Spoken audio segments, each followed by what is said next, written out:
Se refería a Carlos Bacasela, que es el que nos va a hacer después. Disculpa. Tranquilos. No. No. A ver. Estamos en el Congreso. Ya, lo primero, hay que poner los puntos sobre las IES. Yo no soy experto en humedales. Partamos de ese punto como tal. Cuando Ecuador entra a formar parte del convenio Ramsar, vemos el desconocimiento general del tema de humedales. Y digo, vemos desde el programa de educación ambiental marino costero. Este programa, que lo comencé a desarrollar en el año 1984, que comienza ya a dar pasos firmes en el mismo 84 y el 85, cuando se traslada desde Caracas a Quito la Secretaría General de la UNESCO sobre educación ambiental. Miguel Ángel Enríquez, andaluz para más datos, era el secretario general del tema de educación ambiental. Hace una investigación en el Ecuador sobre qué instituciones están trabajando en el campo de educación ambiental, y en esa época solamente estaba Fundación Natura con el programa EDUNAT, Educación para la Naturaleza, y el inicial programa de educación ambiental marino costero, que era el mío. Entonces, en conversaciones que ya con ese director en la UNESCO, es que se consolida un poco más el programa, toma una mejor estructura, y desde ahí nos lanzamos, y por 30 años ha estado vigente este programa aquí en el Ecuador. El programa, inicialmente diseñado desde la Armada, tenía como objetivo el crear conciencia marítima. Y crear conciencia marítima no se puede hacer solamente en los estamentos superiores y en los estamentos económicos altos, en este caso el estamento portuario, estamento marítimo y cosas por el estilo, sino que yo les dije claramente, desde las bases, desde la educación, no se consigue nada. Entonces, ahí es que comenzamos a trabajar con el Ministerio de Educación. Y la idea era que después de haber consolidado el programa a los 5 años, entregábamos nosotros al Ministerio de Educación el programa para que ellos sigan y continúen. Nosotros quedábamos casi como un nivel de asesor. Resultado es de que el Ministerio de Educación también propuso, y con mucha razón, invitamos al Ministerio de Salud, porque trabajar en temas ambientales, en temas educativos, en todo el perfil costero, en donde los niveles de pobreza son sumamente bajos como tal, el tema de salud también era importante trabajar. Y cuando se crea el Ministerio del Ambiente, ingresa también a formar parte. Entonces, durante estos prácticamente, digamos, 30 años, hemos trabajado conjuntamente con los ministerios. Cuando Ecuador se adhiere al convenio Ramsar, vuelvo a repetir, nos encontramos con una ignorancia supina del tema en todo el Ecuador, pero fundamentalmente en los lugares donde hay humedales. Entonces, por esa razón es que desde la parte educativa es que yo me lancé a hacer este folleto. Bueno, son 100 y cuántas páginas. Ya no es un folletito como tal. Son 112 páginas. Nuestros humedales y sus secretos, que es una guía didáctica para docentes. Entonces, bajo ese aspecto es que tengo que entrar a investigar, trabajar más cercanamente con el Ministerio del Ambiente y me voy embebiendo, empapando del tema humedales. Entonces, el resultado de este trabajo, que está directamente direccionado hacia la docencia, para que ellos, dentro del programa de educación ambiental marino costero, tomen, además de los temas que nosotros ya habíamos dado y desarrollado, inclusive soy autor de 5 textos escolares en el tema marino costero, para, digamos, quinto, sexto, séptimo de educación básica. Entonces, este tema no estaba enfocado anteriormente y la necesidad nos lleva a este punto. Entonces, lo que yo voy a desarrollar es justamente cómo tenemos que dar a conocer el tema de humedales en la parte educativa y naturalmente tiene que ver con aspectos con la comunidad, con el desarrollo comunitario, tiene que ver con autoridades, tiene que ver con leyes, y por esa razón es que resultó tan extenso el tema que me obligó a pedirle a Salvador que sean 2 las sesiones para poder desarrollar. Entonces, eso como, digamos, un contexto general, porque vuelvo a repetir, no soy experto en humedales, soy educador. Ajá. 8 y 15 de julio van a ser tus 2 sesiones, Carlitos. Gracias. 8 y 15 de julio. ¿Son jueves o viernes? Son viernes. Viernes. En este mismo rato. Ya, bien.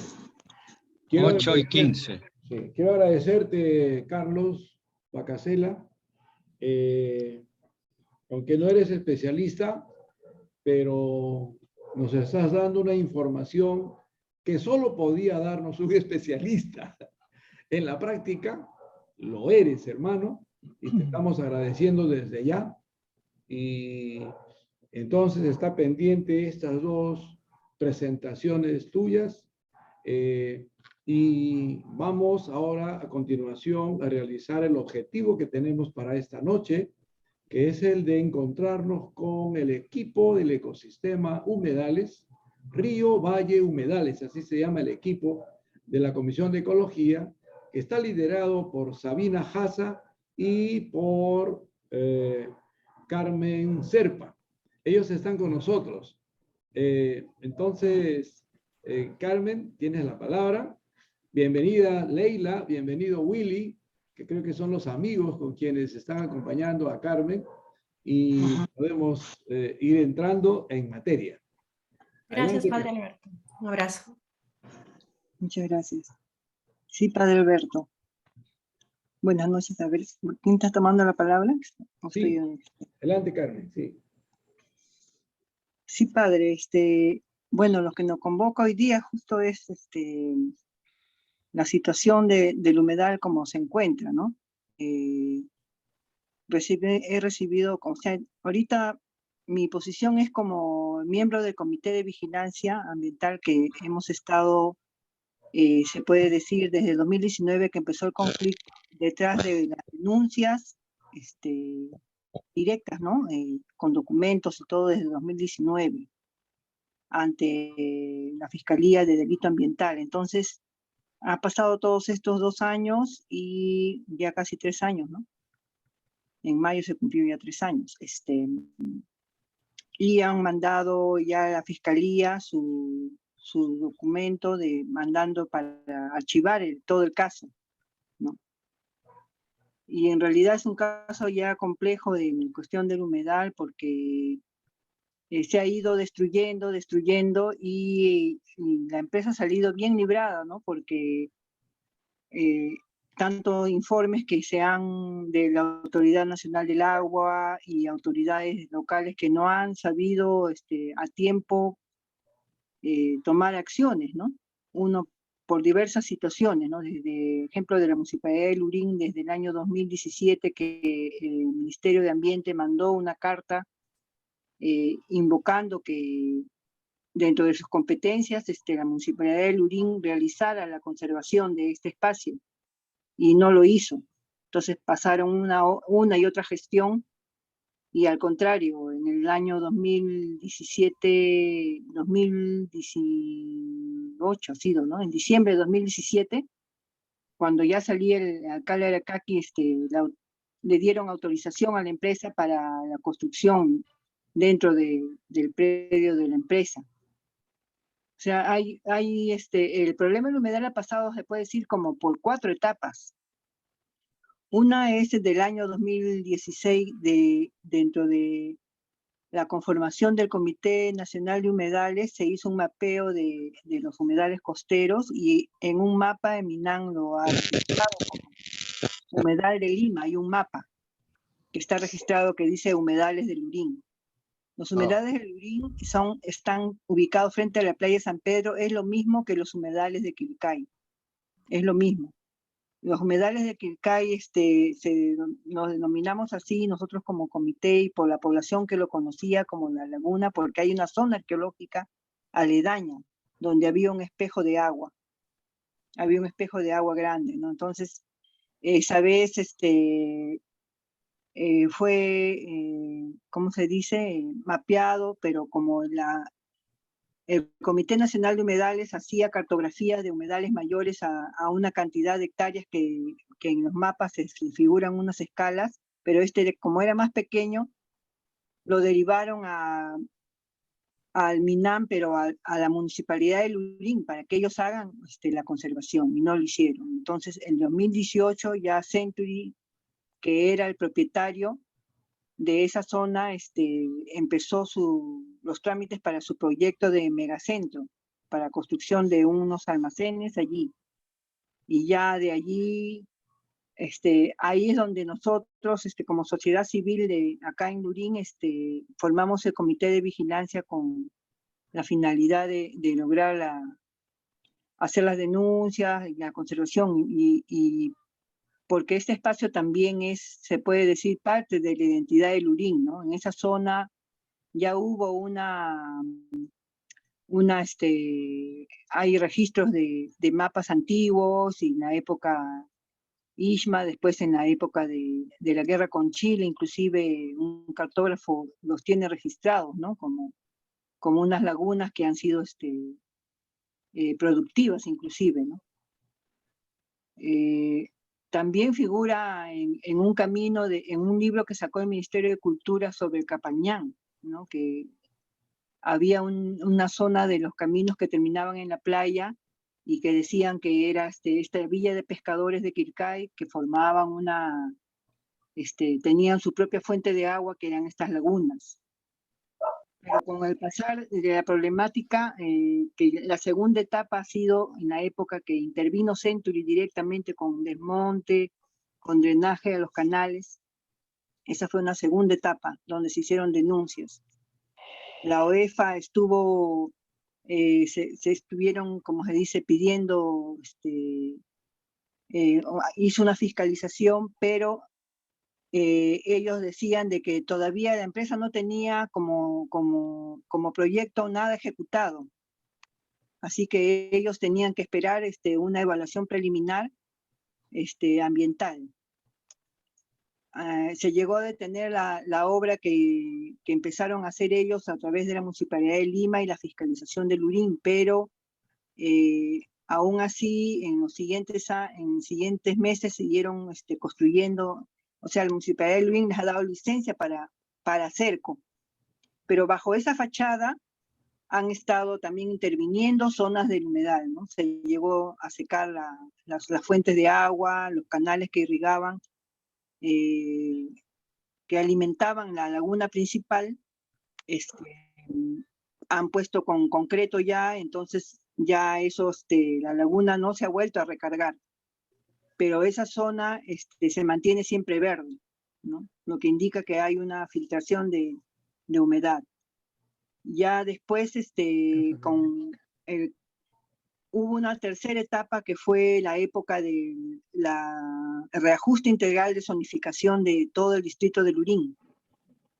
donde ahí salió a la luz que el IMP tenía conocimiento de la existencia de este humedal, pero no lo contemplaba dentro de la zonificación. Y en esa tercera etapa intervino la señorita, una regidora, Jessica Guamán, donde hace un trámite con CERFOR en ese año que estuvo ella en esta comisión de medio ambiente dentro de la Municipalidad de Lima, y elevó un pedido al Servicio Forestal de Perú, el CERFOR, para que lo declarara un ecosistema frágil. Pero como ya ha estado muy alterado la zona original del humedal, entonces la empresa también nunca dejó que CERFOR hiciera una nueva verificación, y ya los informes mismos han presentado pues de que está dentro de la propiedad privada, y ya en este momento no sabemos si llegó a CERFOR a dar una respuesta con respecto, ¿no?, a eso de declarar un ecosistema frágil. Pero ya en paralelo, la empresa presentó su evaluación preliminar al Ministerio de la Producción, y una primera etapa desistió, porque la OEFA estuvo haciendo presión, diciendo de que había un humedal, había un ecosistema allí, ¿no?, que ellos tenían que considerar dentro de su proyecto. Y ahí vino la pandemia, ellos desistieron de Century City, que es la propietaria, desistió de esa primera evaluación preliminar, y después ya en pandemia ha presentado otro. Y ese segundo evaluación preliminar es la que ya el Ministerio de la Producción aprobó en marzo del 2021, declarándolo como proyecto de impacto ambiental, de DIA. De allí, en paralelo, se ha ido cursando la denuncia ante la Fiscalía, y lo que es lo último que hemos tenido ya, la Fiscalía ha dado no al lugar, ¿no?, a continuar con ningún tipo de investigación, ¿no?, con respecto al humedal, ¿no?, por toda una lista de argumentos que ha puesto, ¿no?, entre ellos informes de la Autoridad Nacional del ANA, que pienso de que eso ha sido lo determinante ahí para que no siga más denuncias, el proceso no siga más con la empresa. Pero hay en la primera etapa, cuando en 2019 se hicieron las denuncias, hubieron 3 informes del ANA, del MINAN y de CERFOR, que determinaban que eso era un humedal, ¿no?, costero, que eso era un humedal costero. Pero no existía ningún tipo de, ¿cómo se dice?, respaldo de ningún tipo ni de la Municipalidad de Lima ni de la Municipalidad de Lurín. Recién ha sido después, ya en pandemia, que se creó una mesa técnica con regidora Bárbara Altamirano, y que se hizo un proyecto de ordenanza. Ese proyecto de ordenanza fue, ¿cómo se dice?, elevado a consejo de la Municipalidad de Lurín en octubre del año pasado, y fue aprobado, ¿no? Fue aprobada una ordenanza, ¿no?, que declara de interés para el distrito la conservación y restauración de los humedales de Quilcay.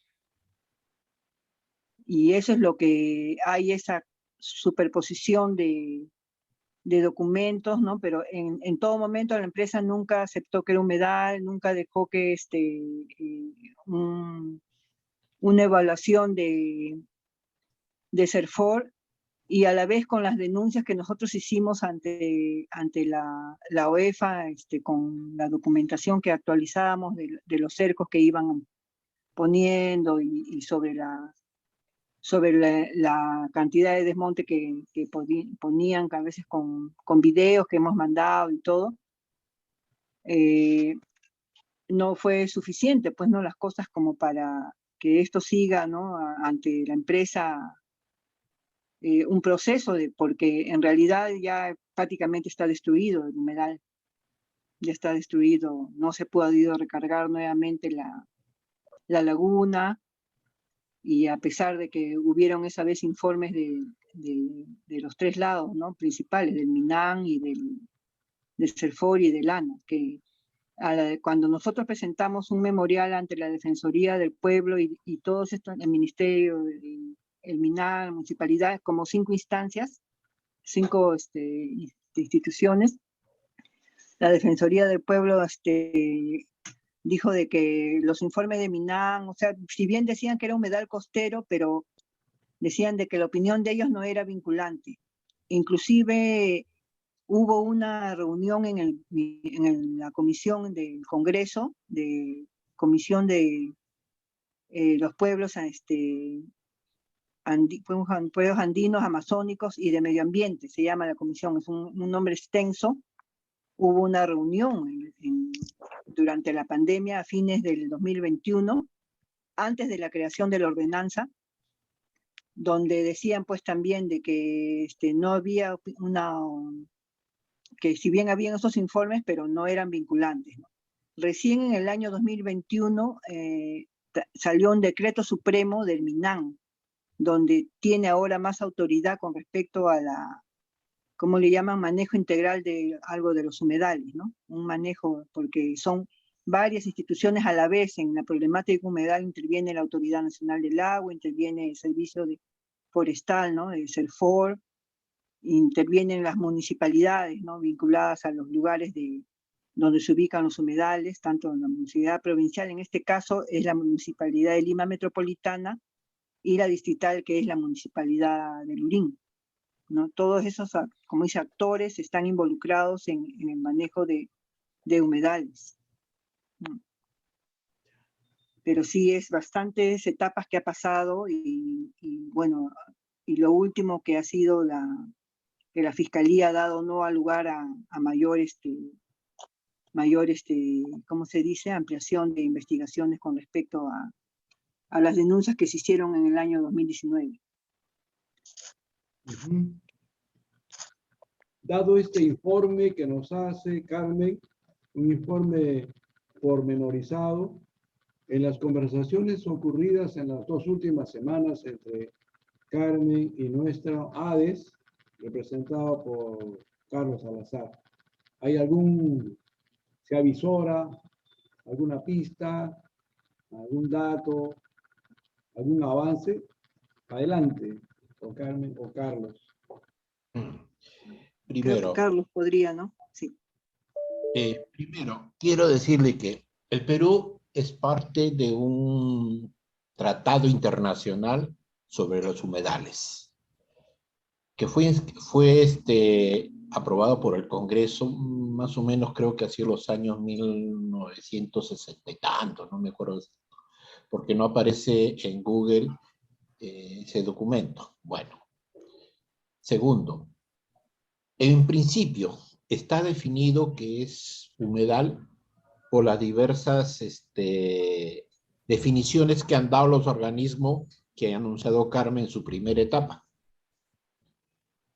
Tercero, tenemos jurisprudencia. Acuérdense el caso, los pantanos de Villa contra Luchetti, que es lo mismo, es un humedal. Y fue respaldado por el Poder Judicial, por el Tribunal Constitucional, por un organismo internacional de Estados Unidos que era un arbitraje entre Luchetti y la Municipalidad de Lima, en la cual toda salió a favor del pantano. Entonces hay jurisprudencia legal que si es humedal Chorrillos, igual a Lurín. Entonces, pero se requiere ya ahora sí de abogados especializados. Bueno, por suerte tengo un amigo que ya lo llamé. Él es el doctor Pedro Angulo, ex fiscal contra la corrupción, fiscal superior, y él ha quedado conmigo que me va a ubicar. Él ha sido decano del Colegio de Abogados de Lima, en ubicarme un abogado especialista para analizar estos casos. Yo ya tengo los documentos que le ha alcanzado a la señora Carmen sobre esta jurisprudencia, que hay que analizarlo porque en realidad no he tenido el tiempo, porque recién los he conocido hoy. En líneas generales, lo que me dice mi amigo es que hay que hacer un recurso de amparo para detener la obra ante el Poder Judicial.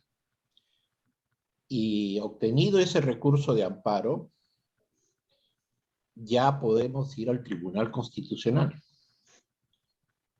O sea, los argumentos están dados en la jurisprudencia de todos estos actuados, ¿no?, que salieron en favor de la humedad de los pantanos de Villa. Entonces hay que analizar los argumentos que se tienen en estas resoluciones o sentencias para tomarlo en cuenta en la denuncia que hay que hacer contra los que salgan, los que han ido en contra de estos, ¿no?, de estas jurisprudencias, de estas resoluciones, este reconocimiento, que es un humedal. Entonces ya hay que armar la etapa legal. Y si tenemos a alguien de nosotros especialista en el tema, sería bueno para que haya un equipo de abogados que puedan apuntalar, ¿no?, esta denuncia. Eso es lo que les puedo decir por ahora, el trabajo que se ha hecho. ¿Podría dar una opinión? Adelante, Manuel. Sí, estaba siguiendo la apreciación de Carlos y me parece que se puede reforzar más también con una especie de denuncia penal, porque en el periodo donde estas instituciones que obraban mal han estado... una cosa es solicitar permiso para usar un pantano diciendo que no es pantano, y otra cosa es que a pesar que le han dicho que no, han hecho obras y ahora el daño ya es aparentemente irreparable. Entonces, aún así no se pueda reconstituir el pantano. Esto debe servir como un ejemplo de castigo para que no se siga dañando los ecosistemas y todo eso, ¿no? Esto agrega a la denuncia que quiere formular Carlos, ¿no?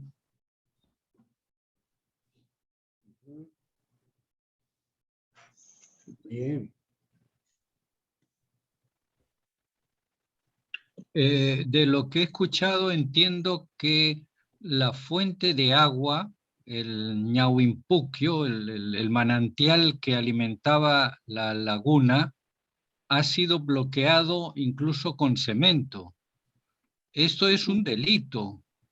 Eso habría que tomarlo en cuenta como un delito, porque el agua tiene que seguir su curso natural, y si lo bloquean, tenemos el antecedente de los pantanos de Villa, que también tapiaron y bloquearon Y la las misma fuentes, empresa. los manantiales, y después el agua ha seguido discurriendo y tratando de salir por otros lados, y se están hundiendo casas, etcétera, allí en los alrededores del pantano de Villa, ¿no? Entonces, el bloquear la fuente de una laguna, eso es un delito de la naturaleza.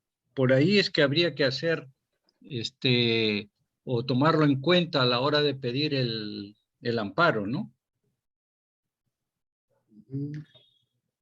Sí, justo cuando se presentó esto en diciembre de 2021 que empezaron a canalizar,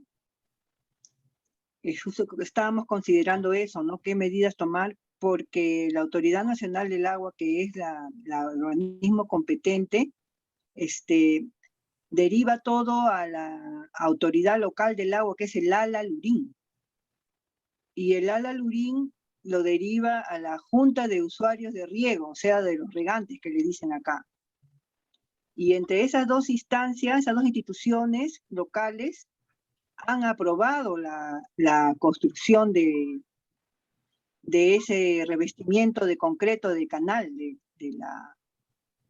las dos acequias que alimentaban la parte, ¿no?, de la laguna. Era el principal aporte, se puede decir, ¿no? Porque, como digo, esta zona que era el espejo de agua, el hecho que no tenga agua, y eso lo explicó bien el encargado del MINAN, dijo, el hecho que no existe el espejo de agua no indica que no sea humedal, porque ellos han hecho calicatas, que le llaman, en ciertos puntos, y hay suelo saturado de agua, ¿no? Por eso es que esa zona está toda, permanentemente está verde, ¿no? Como una grama salada, ¿no? Como una grama salada, que es indicio de que hay, la napa freática está superficial, ¿no? Pero de la misma Autoridad Nacional del Agua, tampoco hizo nada. O sea, eso, nosotros teníamos esa duda de cómo empezar primero, para una de las vías que habíamos visto era tratar de recuperar primero los canales, ¿no?, de alimentación de la laguna, ¿no? Y ya vino la pandemia y ya no hemos podido hacer ningún tipo de acción más, porque, como se dice, formalmente la empresa ha presentado documentos de que han estado autorizados. O sea, ellos no han cometido ningún delito porque han estado autorizados por la Autoridad Nacional el área local del agua, que es el Alalurín, y la Junta de Usuarios de Riego, porque antes cuando la empresa ha comprado ese lugar, era, como se dice, zona supuestamente agrícola, antes de que tenga esa zonificación que tiene ahora. Bueno, aquí se está viendo que hay una serie de delitos penales concurrentes. Por eso que lo primero que hay que hacer es paralizar la obra, a la vez que se arma la denuncia penal de todos estos hechos, porque estas autoridades de menor rango se han ido en contra de las definiciones que existían, ¿no? No quiero señalar que haya habido alguna corrupción, pero eso nos hace suponer. Pero, como les digo, el tema es actuar de inmediato con la cuestión de paralizar la obra para actuar en lo demás. Para paralizar la obra, ¿qué se necesita? El amparo. El amparo. O sea, el juez, ¿qué hace? Ordena que se detenga todo hasta que termine el juicio. Y el juicio puede demorar 2 o 3 años. No sé si Hugo Guamaní nos puede ilustrar. Él es un especialista vinculado a estos temas como geólogo. A ver qué nos sugiere, ¿no? Huguito. ¿Es biólogo? Entre tanto... Micrófono, Hugo Guamaní. Ahí está, ya, sí. Adelante, Hugo. No tanto, no soy un especialista. Mi rama más bien ha sido de exploración. Mira, sí, lo que dice Carlos es cierto, ¿no? Allá donde la naturaleza se ha manifestado, todos los puntos naturales no pueden ser vulnerados. Ese es el principio del ambiental, de conservación de suelos, humedales, etc. Cuando haya una intervención, tiene que tener una autorización del ministerio, en este caso del Ministerio del Ambiente nuestro. Y si es que el asunto va por el lado, digamos, de litigio, se tiene que seguir el curso, ¿no? O sea, definitivamente lo que dice Carlos, eso hay que buscar, ¿cómo se llama? Un acto de amparo y detener la obra, así que están construyendo, ¿no? Pero lo que necesitamos de primera intención es la evaluación que se ha hecho del sector. ¿Qué es lo que contiene? O sea, una evaluación física, mediante, o mejor dicho, respaldado por fotografías, por ¿cómo se llama? Algunas declaraciones de los habitantes, Testimonios. testimonios y todo eso, ¿no? Desde o sea, desde donde se tenga registrado, desde cuándo, ¿no? Y cómo es que ha ido evolucionando esta transgresión. Y ese sería un buen dato que podemos nosotros presentarlo y siguiendo el curso lo que dice Carlos Salazar, ¿no? Disculpa, ¿existe un escáner que puede leer la historial de la Tierra? O sea, que al fondo debe existir el agua que pasa o el agua que se está deteniendo para que puedan surgir los vegetales. Entonces, eso sería un buen elemento en la cual no habría un argumento contrario.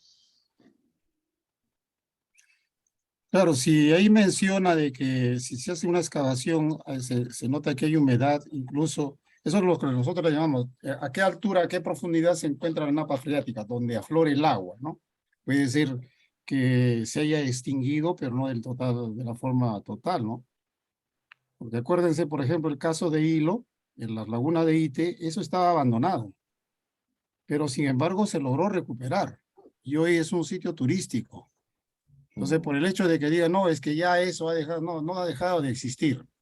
Lo que pasa es que no se le ha dado el verdadero mantenimiento, la verdadera recuperación, la sostenibilidad del sector. Ahora, como dicen de que se ha taponado, que han obstaculizado el libre drenaje de las aguas, eso hay que denunciarlo.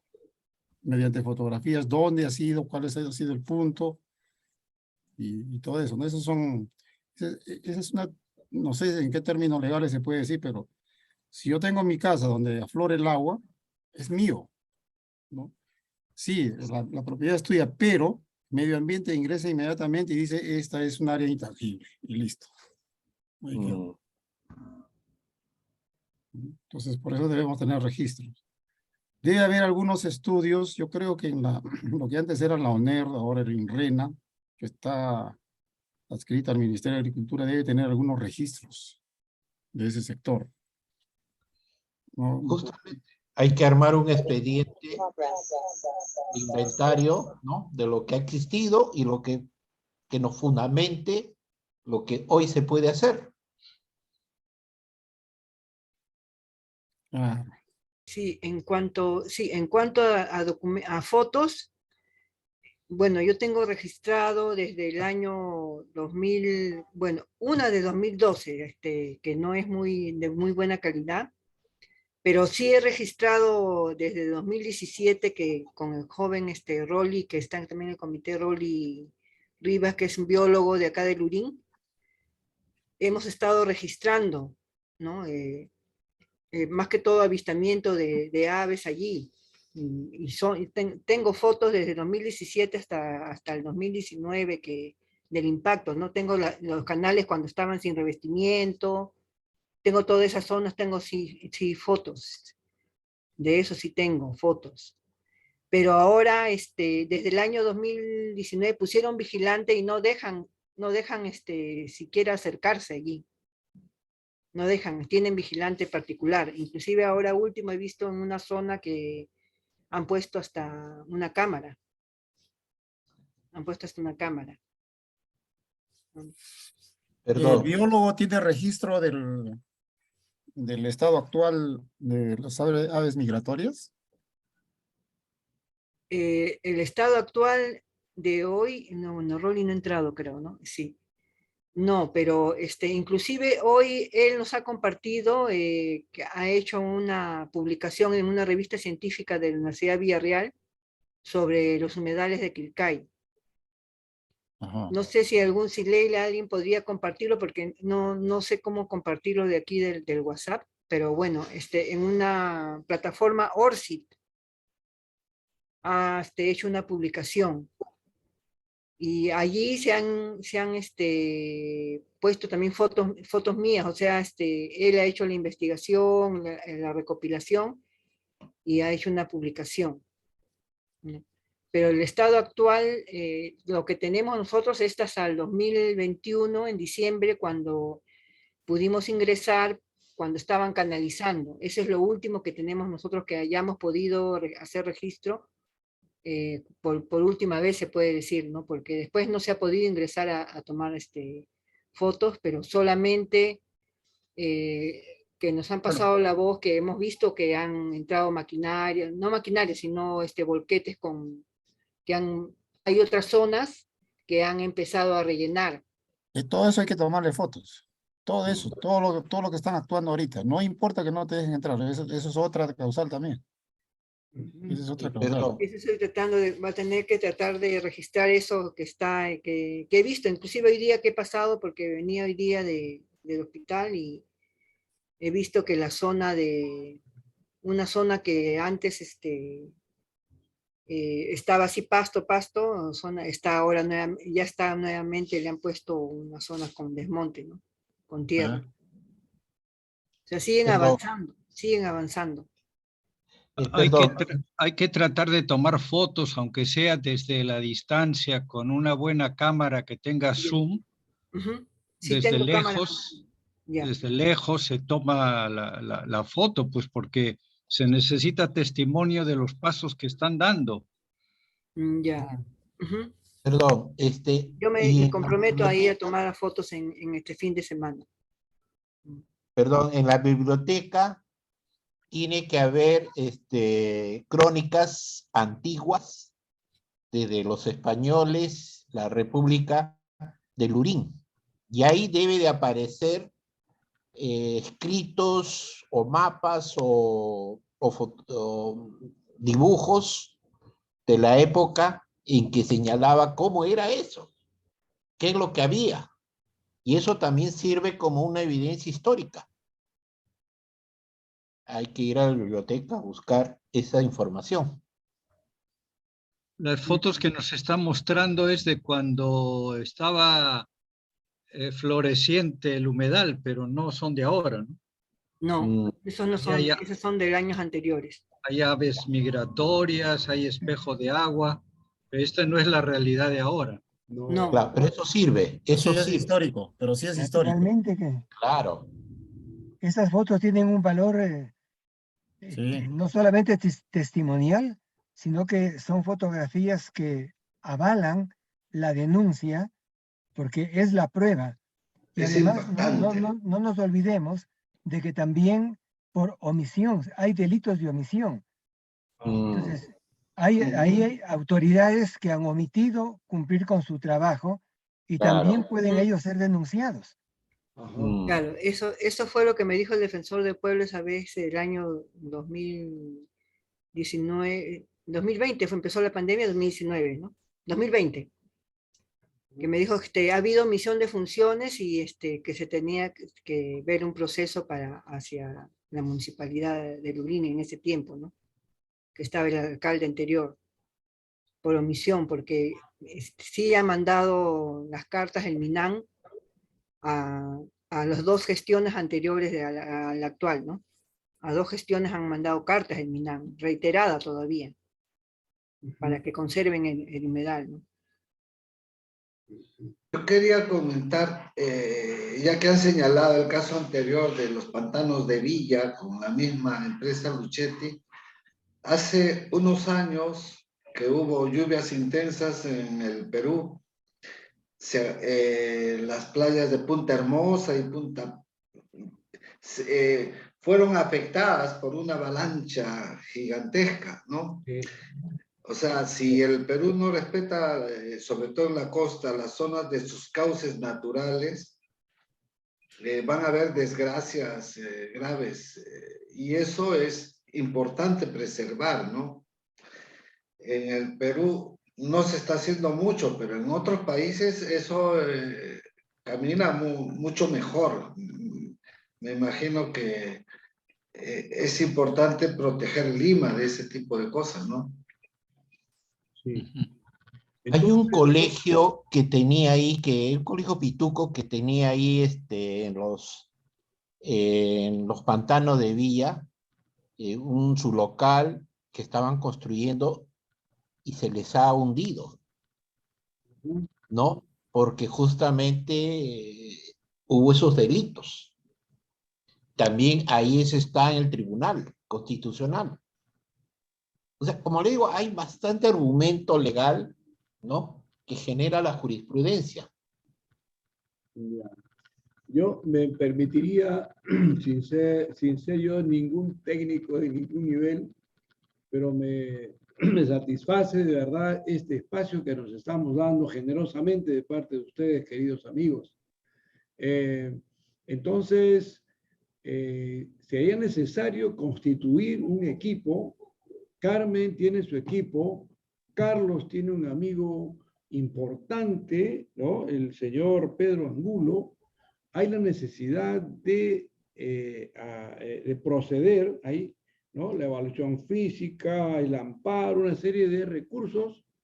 Eso sugiero que pudiera constituirse un equipo, ¿no? Y Carmen Serpa y sus compañeros, compañeras de su organización del URI, junto con Carlos y su contacto que tiene con este señor abogado, ver de dar los siguientes pasos y pronto, ¿no? En la medida de lo posible, bueno.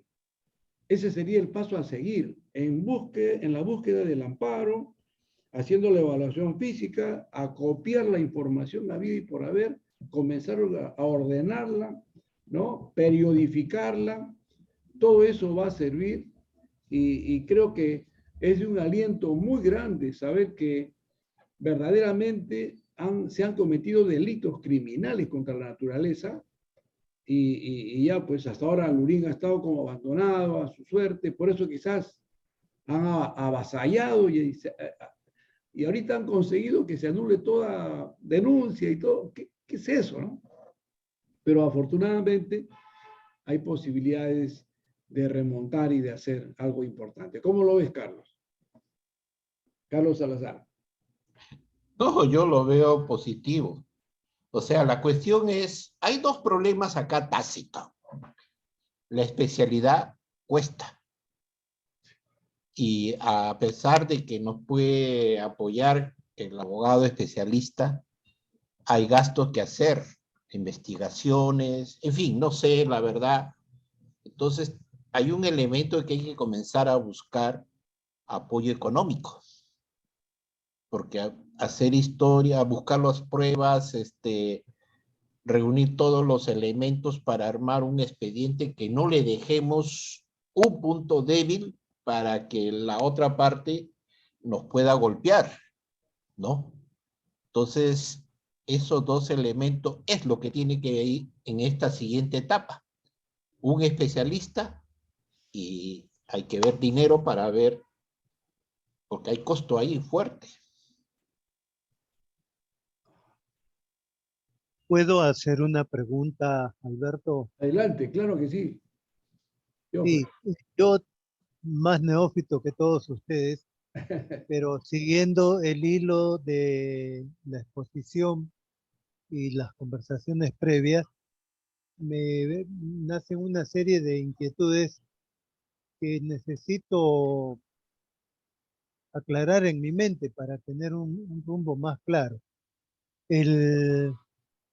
Se dice que el propietario actual compró este terreno o estos terrenos que anteriormente el anterior propietario lo tenía como zona agrícola. ¿Hace cuántos años ocurrió esa compraventa? Sí, Carmen. Si se sabe o no se sabe. Sí, Carmen, ¿tienes el dato? ¿Hace cuántos años cambió de propietario? De propietario.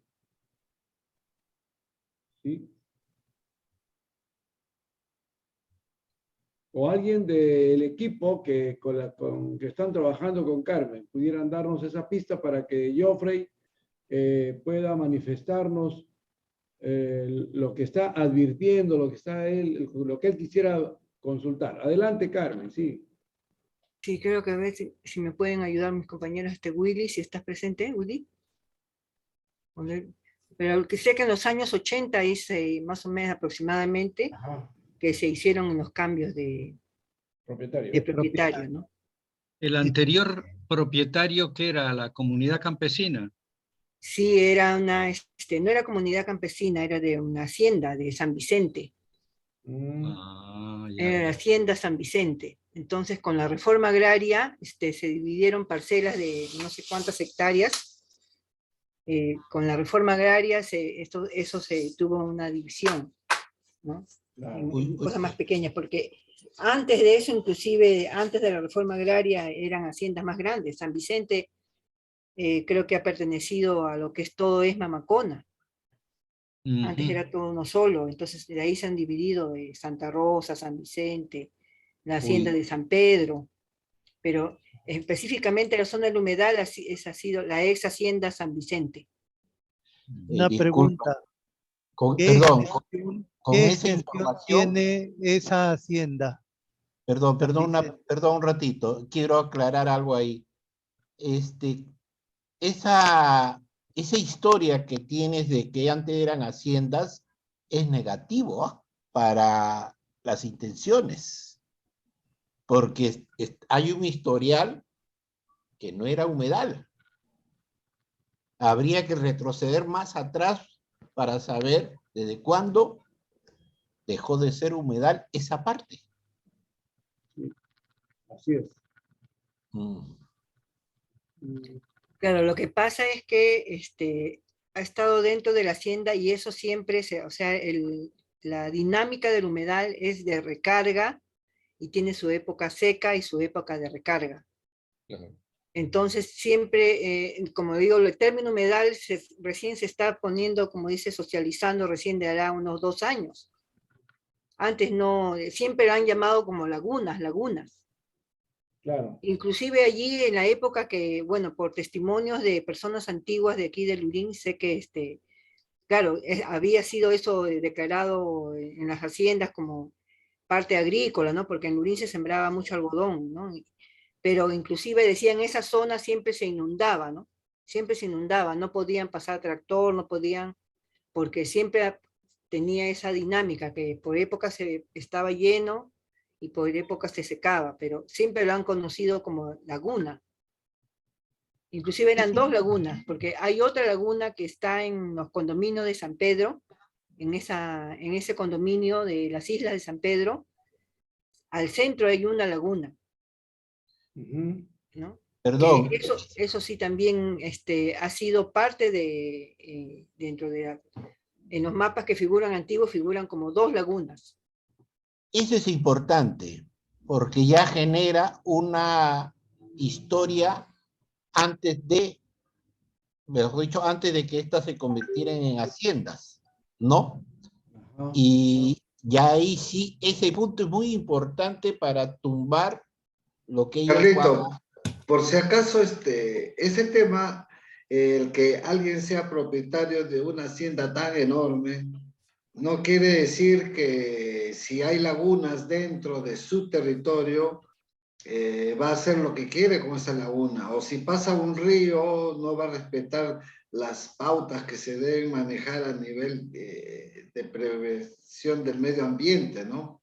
Ajá. Igualito, si se encuentra algún resto arqueológico ahí, cambia las cosas. O sea, es difícil que puedan decir que es de manejo agrícola un pantano así. Es difícil.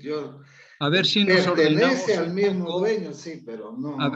A ver si nos ordenamos un poco. Estaba con uso de la palabra Jeffrey, así que le devolvemos la palabra.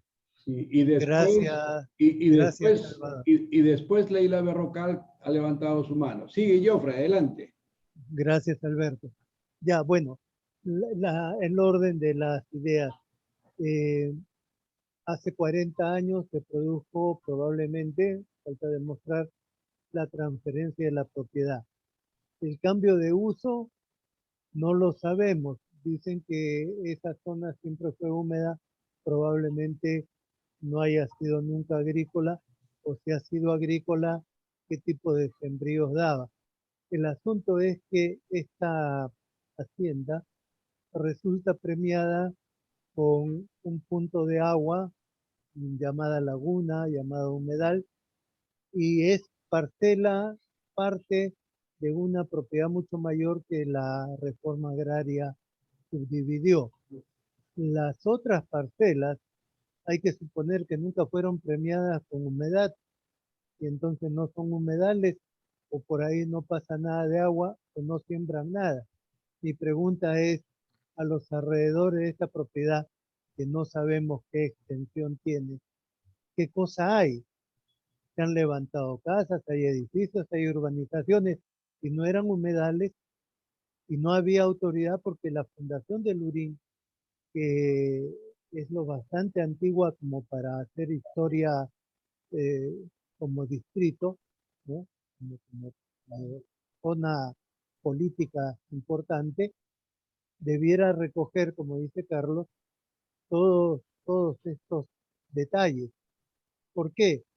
Porque si hace 2 años que se está hablando recién de humedales y hace 4 o 5 que se están tomando fotografías y se está queriendo reconstruir la historia de todo lo anterior, incluyendo sus inquilinos, usuarios, terratenientes o lo que haya habido, ¿no? Desconociendo lo que hay alrededor, la pregunta sería, ¿por qué ahora se está encauzando esta propiedad con estos propietarios frente a una autoridad ausente durante todos los años previos y el vecindario también ausente, lo que llamamos ahora la,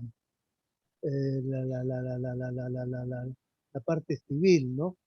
El, ¿qué, qué objetivo tiene lo que estamos conversando?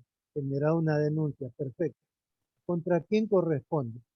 Previamente a lo que estamos hablando, ¿cuántos procesos administrativos se han concluido o se han encauzado? Porque de lo último que estamos escuchando es de un proceso fiscal. Ya ha habido denuncia y ya lo mandaron al archivo. Ese enviado al archivo se puede considerar paralelo a cualquier otro proceso, como la conclusión del proceso administrativo incoado, iniciado por una parte legitimada para intervenir, digamos, en nombre de la ciudad, ¿no? Sin ser la autoridad política constituida. Ya lo hicieron y ya terminó ese proceso, entonces ya podrían hacer un recurso de amparo, porque el principio fundamental en un recurso de amparo es que se haya concluido con el proceso administrativo, excepto que no tomar las medidas de protección, las medidas previas, ¿no? Con el amparo del Estado, pudiera causar un daño irreversible. Pero estamos hablando de cosas que ya tienen 40 años y que lo que ahora está ocurriendo eh, son resultados de todo un proceso más largo. Tanto que estoy escuchando que el Ala Lurín y la Junta de Regantes, ellos mismos han dado paso a que se cierre entonces, ¿qué cosa es lo que hay en juego y a dónde quisiéramos llegar nosotros? Porque sí, podemos entrampar, podemos especializarnos en entrampar todo lo que cualquier otro quiera hacer. El asunto es cuál sería el resultado final, a dónde queremos llegar.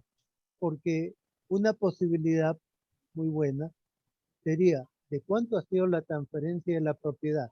Esa propiedad es en común. Ah, bueno, que el Estado la expropia, entonces que intervenga la autoridad local para gestionar lo que corresponde, visto que no hay una salida distinta. que no sea simplemente entrampar y a la larga seguir perdiendo. Y entonces, si no funciona una supuesta expropiación o peor todavía, que simplemente se lo arranquen a los propietarios en nombre del bien común, ¿no? ¿Quién lo va a resarcir? O hay intereses, hay gente dispuesta a poner la plata para hacerse propiedad de eso y entonces acabar con la discusión. Pero estamos hablando solamente de una parcela. ¿Qué pasa con el resto de la parcela, señor? Sí, quizás, bien, Geoffrey, Leila, te damos la palabra que hace momentos solicitaste. Muchas gracias, estimado padre Alberto. Un saludo fraternal a cada uno de los participantes. Mi nombre es Leila Berrocal, soy maestra, soy activista ambiental, formo parte del Comité de Vigilancia Ambiental Humedales de Quilcay y también, bueno, he venido desarrollando activismo hace más de 15 años en el Valle del Lurín. Agradecerles a cada uno por su deseo de colaboración, de participación. Creo que es importante sumar esfuerzos en estos momentos para poder dar frente a todas estas batallas que venimos trabajando desde la sociedad civil, ¿no? Carmencita ha bien expuesto todo el trabajo que se ha venido desplegando a través del Comité de Vigilancia. Hemos sido un grupo que se organizó no solamente para preservar, ni comunicar y difundir, sino sobre todo como una acción de defensa, de contingencia, que es lo que hemos venido desarrollando durante este tiempo. Lo que yo quería acotar son algunos aspectos, ¿no? No se puede ver a los humedales aislados, tenemos que verlos como parte de un todo, desde una visión integral de la cuenca del río Lurín, que abarca desde Huarochirí, cruza 10 distritos hasta aterrizar en la costa, que es justamente la playa San Pedro. Si no tenemos esa visión integral, holística de la cuenca del río Lurín, vamos a estar realizando una defensa importante, pero muy individual, ¿no? Entonces las preguntas que ustedes vienen haciendo me parecen totalmente acordes, porque hay que saber qué valle es en el cual estamos queriendo intervenir. El Valle del Lurín es un valle histórico, tenemos a lo largo del recorrido del río Lurín, que cruza más de 10 distritos, 6 en la cuenca alta, 1 en la cuenca media, que es Antioquía, y en la cuenca baja está Cieneguilla, Pachacama y Lurín. Y a lo largo de este recorrido tenemos más de 300 centros arqueológicos que forman parte de nuestra cultura. Tenemos la presencia del Capacñán, que es el camino inca, que une el tramo Jauja-Pachacama, ¿no? Con el santuario arqueológico principal que es el segundo más importante a nivel del Perú y de la costa, ¿no? Entonces, a lo largo de toda esta cuenca tenemos diversos ecosistemas, ¿no? Tenemos, sí, disculpen. Tenemos lomas, tenemos, bueno, primero la presencia del río que da origen al valle. Tenemos lomas, campos agrícolas, puquiales y, en fin, una serie de ecosistemas. Los humedales son parte de este ecosistema frágil, ¿no? Al igual que las lomas.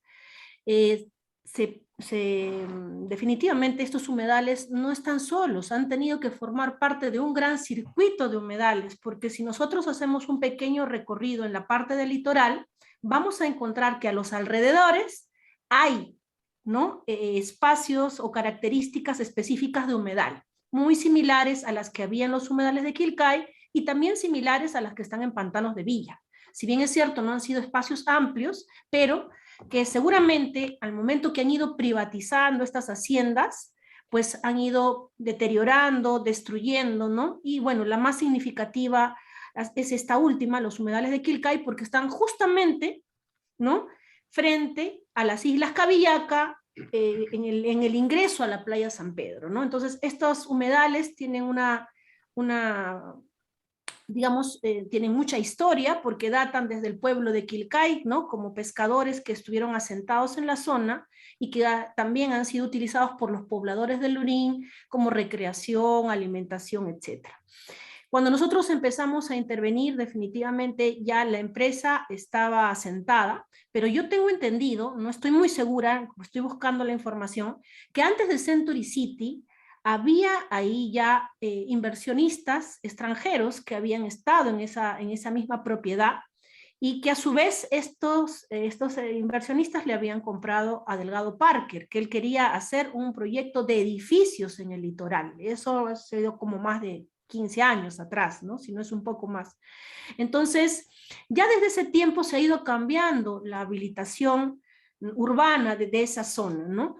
Pero tenemos que entender que el trapecio de Lurín, que está comprendido desde el santuario arqueológico de Pachacamac hasta el 40, desde la antigua Panamericana hasta la autopista, toda esa zona ha sido una zona agrícola y es una de nuestras principales reservas de tierras que son aptas para la agricultura intensiva. Y es por eso que nosotros no solamente nos circunscribimos en luchar por la defensa de los humedales, sino que le dimos talla para poderlo integrar con la defensa del Valle del Lurín, porque con el cambio de zonificación, el RIS Lurín, no solamente estaba el tema de los humedales, que si bien es cierto es un aspecto importante en el litoral, sino estaba todo el contexto en general. Estaban las partes agrícolas, estaba el mismo santuario como parte de elemento cultural, entre otros lugares. Entonces, fue una lucha intensa que considero que se tiene que, de alguna manera, hacerla vinculante. O sea, los humedales no pueden estar defendidos solamente como humedales, sino en su relación con el contexto, en su relación en la visión de cuenca, porque así son entendidos, ¿no? Los humedales no solamente son reservas de agua importantes, no solamente son colchones hídricos, sino que, por ejemplo, frente a determinadas situaciones de sismo, son una zona de retención, o sea, tienen un objetivo estar ahí, ¿no? Y a sus alrededores, todo ha sido campos agrícolas, todo han sido chacras, ¿no? Que lamentablemente han venido siendo pues desplazados por estas construcciones que se han venido dando. Nosotros en el 2010, como un Frente de Defensa Ecológico, 13, me equivoco, empezamos en 2010, logramos derogar ordenanzas metropolitanas con la gestión de Villarán. Derogamos la ordenanza 1403, 08 y 09 que promovían el crecimiento industrial en la zona del trapecio. ¿Por qué? Porque estas fábricas que están actualmente en los alrededores son fábricas que no deberían estar ubicadas en esta zona. Toda esta zona es de tratamiento o era de tratamiento especial. Quiere decir que estaban reservadas para la agricultura, reservadas para el paisaje, ¿no? Pero, obviamente, este crecimiento industrial ha venido desplazando y lamentablemente, sí hay que decirlo con claridad, nuestras autoridades han sido corruptas, son corruptas porque han permitido que lamentablemente perdamos estos terrenos. Nosotros logramos la derogación, salió la 1551 y igualito se zurraron sobre esa dación de ordenanzas y han seguido insistiendo a pesar que Lurín cuenta con una zona industrial, ¿no? Que está en las pampas de Lurín o pampas de San Bartolo. Entonces, eso no podemos dejarlo de lado. ¿Cuál es la visión que se tiene de la ciudad? ¿Cuál es la visión que tiene la Municipalidad de Lima sobre este crecimiento, el crecimiento del sur, ¿no? O sea, estamos creciendo hacia el sur, pero ¿de qué forma, no? Sin sostenibilidad, sin servicios básicos, agua, desagüe, transportes. Entonces, estamos generando un cargamontón y una fuerza muy terrible que obviamente nos está llevando a destruir estos ecosistemas como son los humedales, las lomas, los campos agrícolas, ¿no? Entonces, esto de aquí era lo que yo quería, discúlpenme si de repente me estoy extendiendo más de lo necesario, pero que también creo que es importante tener esta visión sobre al momento de hacer una intervención mucho más grande. Muchas gracias, muy amable. Gracias a ti, Leila, por la información de primera mano. Tú eres de ahí y conoces. Antes pidió la palabra Carlos Bacasela y yo les pido que vayamos ya cerrando un poco, precisando en qué vamos a quedar, ¿no es cierto? Porque también no quiero yo que ustedes, porque ya tenemos que seguir con cosas, con actividades, pero precisemos en qué vamos a quedar. La palabra a Carlos, adelante. Gracias, Alberto. Me uno plenamente a lo que acaba de decir Leila. Desde la primera reunión quedó en mi cabeza la idea de que se estaba luchando como humedal, pues por un pantano. Y humedal no es eso. No, perdón, no es solamente eso. Ujú. Humedal son los ríos.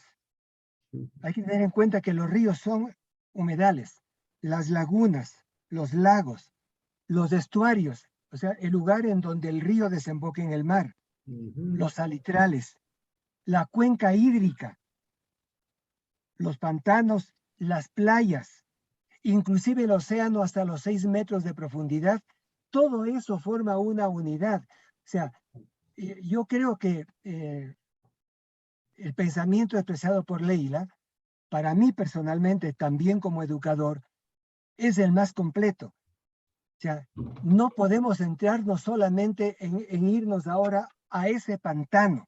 Ujú. No, la defensa de los humedales tiene que ser de todo el sistema hídrico que conforma ese humedal del Lurín.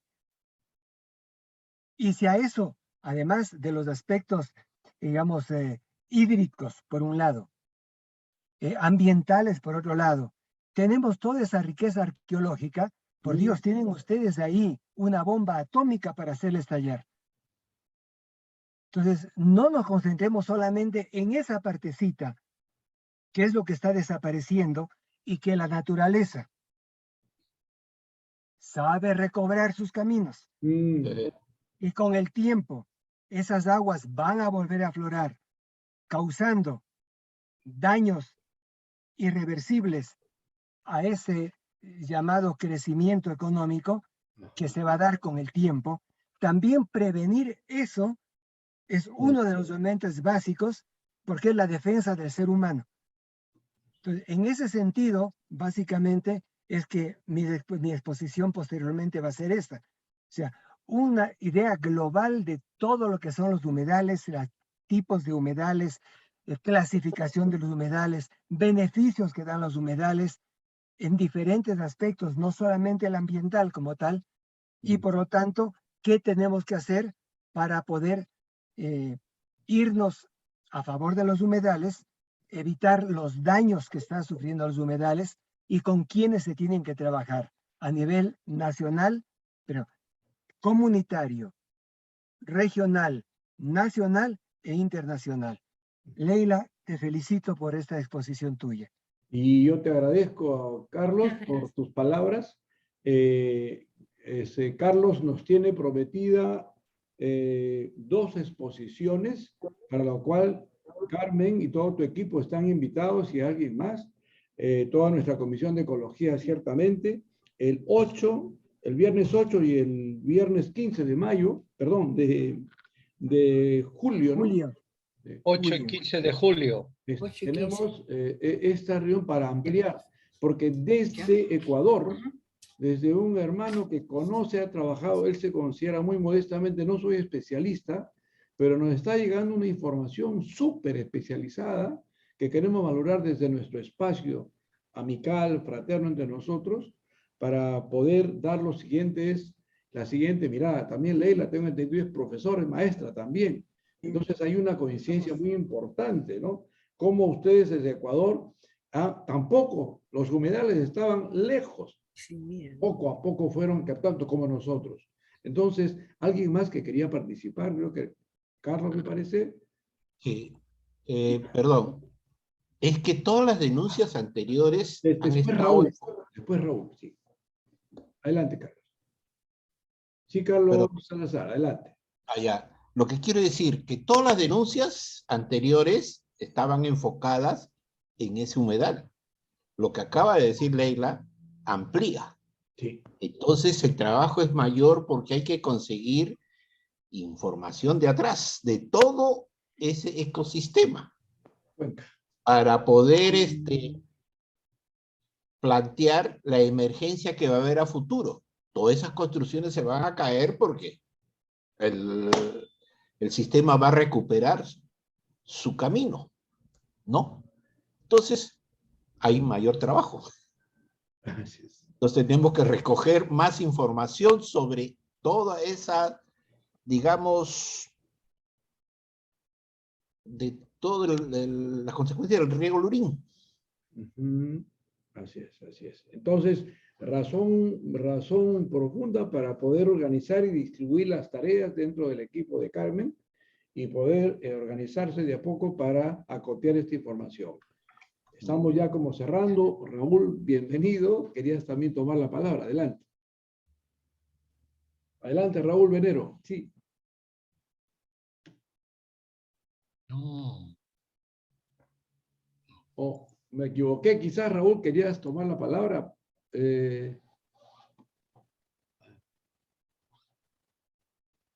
Ya. Bien, entonces, si alguien más, creo que Leila también... Padre Alberto, no Sí, sé sí, si me adelante. permiten, rapidito nomás me olvidé, que hace 3 semanas atrás tuvimos la oportunidad de contar con la visita de un equipo de Defensoría del Pueblo.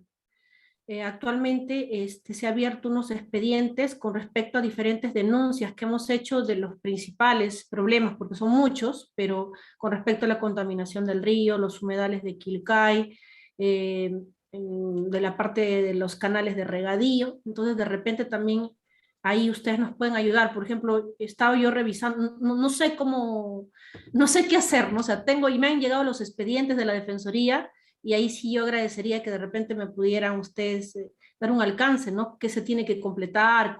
¿Qué más se debe hacer, ¿no? Porque ya han quedado, o sea, se están dando algunas acciones, pero necesitamos ese apoyo, ese soporte legal tan importante, ¿no? Para poder entender un poco mejor y poder brindar más información a las instituciones correspondientes, ¿no?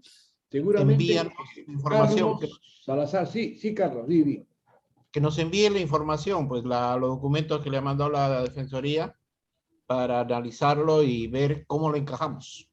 El correo electrónico de Carlos Salazar, por favor, lo baja. Ya yo te lo paso, Leila, para que pueda darse ese conducto. ¿Alguien más? Padre, yo quiero intervenir también y Sí, agradecer Carmen, y después por esta Salvador. reunión. Padre, sí, yo quiero también, para ya despedirnos, agradecer por esta reunión, por esta apertura y esta oportunidad de poder compartir esta problemática y buscar ayuda.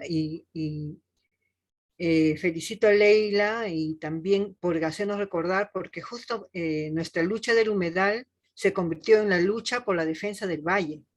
Y es por eso que hemos tenido un poco de ¿cómo se dice?, que nos hemos paralizado, porque hay una causa mayor que es la defensa del valle. Y también como comité de vigilancia asumimos esa defensa del valle, ¿no? Quizás por eso ahora tenemos que volver a empezar a cruzar información sobre la situación, ¿no?, de las cosas que se ha venido de los ecosistemas, no tanto de las lomas, del río y de las cosas que Leila ha estado ya activando y denunciando, ¿no? Y sí necesitamos, como se dice, ese apoyo, ¿no? Ya vamos entonces a coordinar y agradezco mucho, Padre, por esta reunión y que quedemos de repente en una próxima fecha para poder tener algo ya separar nuestras agendas, ¿no? Porque estamos en múltiples actividades. Eso sí. Pero quiero solo señalar que aquí, no sé si todos comparten conmigo, hermanos de Hades, pero esto es casi como una deuda, porque todos hemos sido alumnos del primer obispo de Lurín, quien falleció y están sus restos en la catedral de Lurín.